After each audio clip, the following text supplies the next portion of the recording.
आज का पहला पाठ प्रेरित चरित से लिया गया है।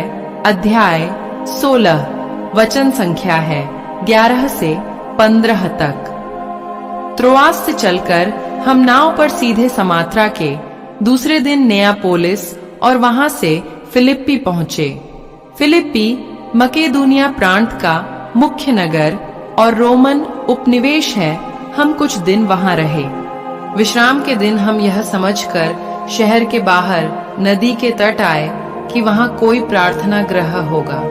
हम बैठ गए और वहां एकत्र स्त्रियों से बातचीत करते रहे।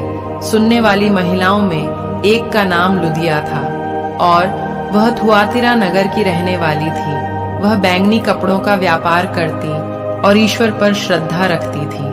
प्रभु ने उसके हृदय का द्वार खोल दिया और उसने पौलुस की शिक्षा स्वीकार कर ली। सपरिवार बपतिस्मा ग्रहण करने के बाद लुदिया ने हमसे यह अनुरोध किया, आप लोगों ने माना है कि मैं सचमुच प्रभु में विश्वास करती हूँ, तो आइए मेरे यहाँ ठहरिए।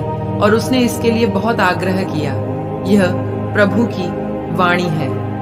आज का सुसमाचार यूहन्ना के पत्र से लिया गया है। अध्याय 15, वचन संख्या है 26, 16 से 4 तक। जब वह सहायक पिता के यहाँ से आने वाला वह सत्य का आत्मा आएगा, जिसे मैं पिता के यहाँ से तुम लोगों के पास भेजूंगा, तो वह मेरे विषय में साक्ष्य देगा और तुम लोग भी साक्ष्य दोगे, क्योंकि तुम प्रारंभ से मेरे साथ रहे हो। मैंने तुम लोगों से यह इसीलिए कहा है कि तुम विचलित नहीं हो।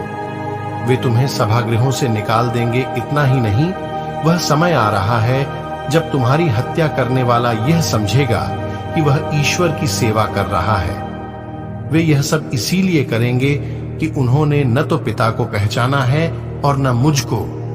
मैंने तुम लोगों से यह इसलिए कहा है कि समय आने पर तुम्हें यह स्मरण रहे कि मैंने तुम्हें पहले ही सचेत किया था।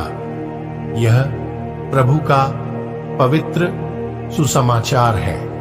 मनन चिंतन। आज का सुसमाचार मसीहियों को मसीही जीवन जीने के सहायतार्थ पवित्र आत्मा भेजे जाने पर केंद्रित है। पवित्र आत्मा शिष्यों को प्रभु यीशु के बारे में गवाही प्रदान करेगा, जो उनके मिशन और शिक्षाओं को पूरा करने में उनके दृढ़ विश्वास और साहस को मजबूत करेगा। पवित्र आत्मा के मार्गदर्शन के माध्यम से शिष्यों को विरोधियों और उत्पीड़कों के सामने भी मसीह की गवाही देने के लिए सशक्त बनाया जाएगा। प्रभु यीशु की गवाही देने का मिशन हमेशा एक दिव्य मानवीय सहयोग रहा है। जब यीशु घोषणा करते हैं तो पवित्र आत्मा उनके सुनने वालों को उनके बारे में आंतरिक दृढ़ विश्वास देता है। संत पौलुस हमें याद दिलाते हैं कि कोई पवित्र आत्मा की प्रेरणा के बिना यह नहीं कह सकता यीशु ही प्रभु है। यह केवल पवित्र आत्मा के माध्यम से ही संभव है कि कोई यीशु को प्रभु के रूप में स्वीकार कर सकता है। मेरे प्यारे विश्वासी भाई बहनों, आइए पवित्र आत्मा की अगुवाई में हम मजबूती से प्रभु यीशु में अपने विश्वास के गवाह बने। आइए हम आज के वचन पर मनन चिंतन करें। आप सभी को परमेश्वर आशीष तथा शांति प्रदान करे। आमीन। प्रार्थना। हे पिता ईश्वर, मैं हमारे विश्वासी भाई बहनों के लिए प्रार्थना करता हूं। पिता, आप हमारे विश्वासी भाई बहनों के हृदयों को खोल और अपने वचनों को उनके हृदय में वास करने दे, ताकि वे आपके प्रति, आपके वचन के प्रति और अधिक अग्रसर हो सके।